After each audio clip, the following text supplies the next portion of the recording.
Vídeos impertinentes 6. Eu estou exercendo meu direito constitucional de liberdade de expressão. Eu queria emitir minha opinião sobre como nós vamos melhorar a educação no Brasil. No vídeo 5, eu fiz críticas severas à educação brasileira. Mas eu não quero só fazer críticas aqui, eu também quero dar algumas sugestões. Se a sugestão não for válida, não importa, o conceito por trás dela é que importa. Vou dar um exemplo para vocês. Imagine que você está indo fazer uma consulta médica. Você entra no consultório e o médico te atende e comete um erro gravíssimo que tira um órgão seu ou pode levar você a uma doença até a morte. Talvez você não saiba, esse aluno pode ter tirado 0 no Exame Nacional de Desempenho dos Estudantes de Ensino Superior. O governo sabe disso, a nota 0 está lá. Só que na legislação, o aluno que tirou 0 não tem nenhuma retaliação, ele ganha o diploma do mesmo jeito. Mas o governo sabe que tem um monte de aluno, médico, engenheiro, advogado, psicólogo, enfermeiro, que tirou 0, 1, 2, 3 no seu exame de concluinte e simplesmente tem o seu diploma. Eu pergunto para vocês, como é que fica o cidadão? Ele não está protegido, porque o governo não se preocupa que o cidadão que está lidando com o profissional, que tem direito de exercer a profissão, que ele não tem nenhum tipo de informação sobre esse profissional. Então, para defender, entre aspas, esse aluno que foi mal no exame, o que acontece? Se decidiu não criar problema com a UNE, então os resultados do exame do antigo provão e do ENAD não aparecem no histórico escolar do estudante. E ele é aprovado independentemente da nota que ele teve. Ora, para usar esse exemplo, eu estou usando esse exemplo para dizer para vocês o seguinte: como é que pode um país aceitar deixar exercer a profissão uma pessoa que foi tão mal? Vamos dizer assim, ora, ele veio indo mal lá de trás, ele tinha sido reprovado lá no ensino básico, aí ele veio passando, por que o ensino universitário é culpado? Por isso que eu quero dar uma sugestão.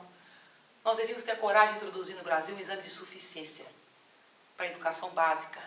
O que quer dizer isso, professora? Quer dizer que a educação básica é o seguinte: se você, ao terminar o ciclo básico, você tem que passar por uma prova governamental.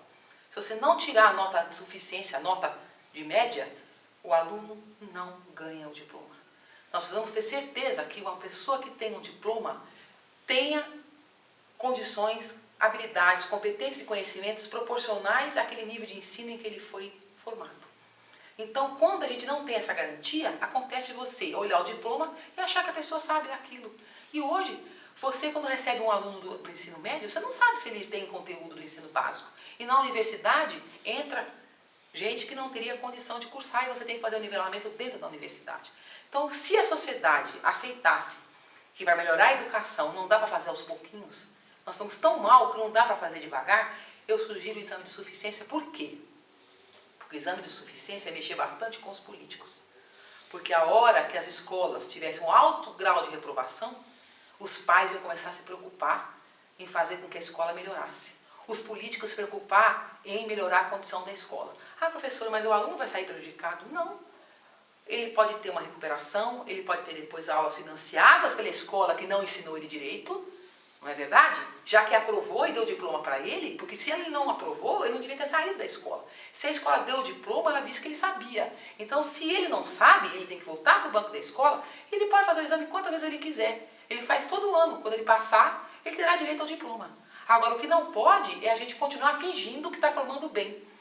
Hoje, para abrir uma escola básica, é muito mais fácil do que abrir um curso de artes superior. Para abrir um curso de arte, você tem que fazer um monte de coisa e ter um monte de exigência. Para abrir um colégio, é muito mais fácil. E depois o colégio não responde a ninguém. Se o seu aluno for muito mal depois, é só o mercado que regula isso. Porque, na verdade, não tem nenhuma ação concreta contra as escolas ruins. Tinha que ter um exame de suficiência com o resultado divulgado para que os pais saibam onde vão colocar seus filhos, incluindo as escolas públicas, para que os nossos governantes respondam por isso. Pode parecer radical, mas a educação brasileira está precisando de um remédio radical. Nós estamos tão mal que nós somos como pacientes terminais. Não dá o tempo que se espera e que eu gostaria que a gente tivesse para fazer as mudanças paulatinas. Nós temos que ter coragem de ter medidas sérias e fortes. Eu estou dando um exemplo. Talvez outro exemplo seja mexer na carreira dos professores, seja mexer na formação dos professores, mas isso também leva muito tempo. A sociedade precisa acordar para a necessidade de mexer com a educação brasileira. E para isso tem que mexer com os nossos próprios filhos. Os pais têm que começar a cobrar que os filhos se esforcem na escola. E não ficar brigando quando a escola cobra alguma coisa dos filhos. Porque os pais agora largaram para a escola resolver os seus problemas. Então, a hora que os filhos estudarem e forem reprovados, não conseguirem emprego, eles vão entender que eles vão ter que fazer alguma coisa. E a sociedade brasileira só se mexe quando a água chega aqui. Então, o exame de suficiência faria a água chegar aqui mais rápido. Pode ser radical. Você pode não concordar com a minha opinião ou com a minha sugestão. Mas se você acha que nós precisamos tomar uma atitude emergencial para melhorar a educação brasileira, espalhe esse vídeo. Essa pode ser uma ideia. Tem que ser muito mais elaborada, é claro que tem que ser. Pode ter muitas nuances, muitas modificações, mas é para mostrar apenas que nós vamos ter que ter coragem de cobrar da sociedade, das pessoas, e só se cobra quando os resultados são públicos e as pessoas respondem pelos seus resultados. Se você está indo mal na escola, a culpa também é sua, aluno, não é só da escola. Você responde uma parte por isso. Responde a escola, responde o professor, responde a família, responde o aluno, responde o governo, responde a sociedade brasileira. Não dá mais para ficar com a educação como está. Não adianta milhões de ONGs ficarem anunciando projetinhos e projetinhos, um ensinando a tocar berimbau, o outro ensinando a fazer coleta descartável de lixo. É muito importante isso tudo? É, mas não resolve o problema da educação brasileira. Nós precisamos ter coragem de fazer o que os outros países que cresceram e têm uma população mais educada fizeram.